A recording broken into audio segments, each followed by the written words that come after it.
توشہ خانہ کیس میں عدالت نے عمران خان کی وارنٹ گرفتاری منسوخ کر دیے ہیں اور 30 مارچ کو دوبارہ ذاتی حیثیت میں پیش ہونے کا حکم جاری کیا ہے۔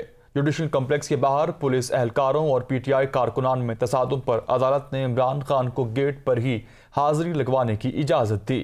عمران خان سے دستخط تو کروائے گئے لیکن فائل عدالت کے سامنے پیش نہ کی جا سکی۔ فائل پر عمران خان کے دستخط کروانے پر آئی جی اسلام آباد نے ایس پی کی سرزنش کی، کہا عمران خان کی حاضری کیوں لگوائی؟ دیکھتے ہیں اسلام آباد سے زمان مغل کی یہ رپورٹ۔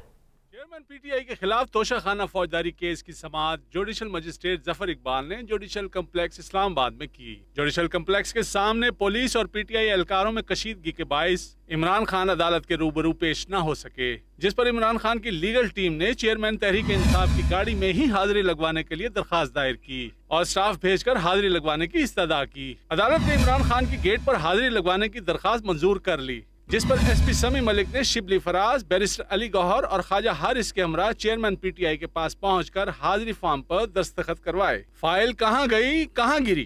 کیس کی سماعت دوبارہ شروع ہونے پر عدالت میں اس وقت دلچسپ صورتحال پیدا ہو گئی جب ایس پی سمی ملک بظاہر زخمی حالت میں عدالت پیش ہوئے۔ پہلے کہا کہ شدید چیلنج کے باعث فائل کھو گئی، دوسرے بیان میں کہا کہ مجھے نہیں اندازہ کہ فائل میرے پاس تھی یا نہیں، تیسرا بیان تھا کہ مجھے نہیں معلوم عمران خان نے دستخط کیے یا نہیں، اور چوتھے بیان میں کہا کہ معلوم نہیں عمران خان گاڑی میں تھے یا نہیں۔ خواجہ حارث نے موقف اختیار کیا کہ دستخط کرانے اور فائل ایس پی کو دینے کا ویڈیو ثبوت موجود ہے، جس پر عدالت نے ایس پی پر اظہار برہمی کیا۔ دوران سماعت جج نے عمران خان کے وکیل سے استفسار کیا کہ فرد جرم کے بارے میں آپ کا کیا خیال ہے۔ خواجہ حارث نے موقف اختیار کیا کہ فرد جرم اس وقت ہوتا ہے جب قابل سماعت ہونے کا فیصلہ ہو جائے، آج چارج نہیں لگ سکتا۔